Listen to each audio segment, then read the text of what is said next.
తెలంగాణ ప్రజలను ఇది అవమానించుడు.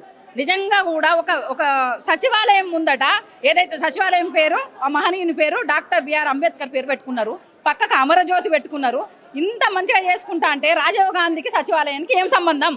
మీకు పెట్టుకోవాలనుకుంటే మీ గాంధీ భవన్లో పెట్టుకోండి, లేకపోతే మీ కార్యాలయాలలో పెట్టుకోండి. కానీ ఒక సచివాలయం ముందట అందరికి సంబంధించింది, అది ఒక ప్రజలకు అందరికి సంబంధించిన సొత్తు ముందట ఒక పార్టీకి సంబంధించిన నాయకుడికి పెట్టుడు ఎంతవరకు కరెక్ట్? దీన్ని ప్రతి ఒక్కరం అడ్డుకుంటాము.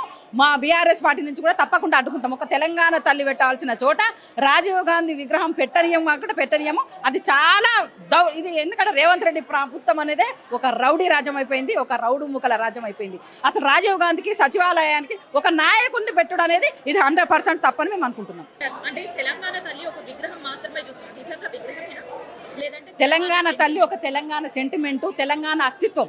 తెలంగాణ అంటే మా ఇంట్లో మా తల్లి ఎట్లుంటుందో తెలంగాణ తల్లిని మేము అట్లా కొలుచుకుంటాం, తెలంగాణ తల్లిని అట్లా ఆరాధిస్తాము.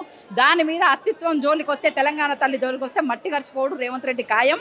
తెలంగాణ తల్లి విగ్రహం పెట్టుడు అక్కడ ఖాయం. రేవంత్ రెడ్డి ప్రభుత్వానికి ఇది రేవంత్ రెడ్డి ప్రభుత్వానికే చెంపచెల్లు ఇది. ఎందుకంటే ఒక రాజీవ్ గాంధీ విగ్రహం పెడతా అని ఆయన ఆలోచన వచ్చుడే తప్పు. దాన్ని మేము ఎలాంటి పరిస్థితుల్లో హర్షించము. బీఆర్ఎస్ ఖచ్చితంగా దాన్ని అడ్డుకుంటాయి.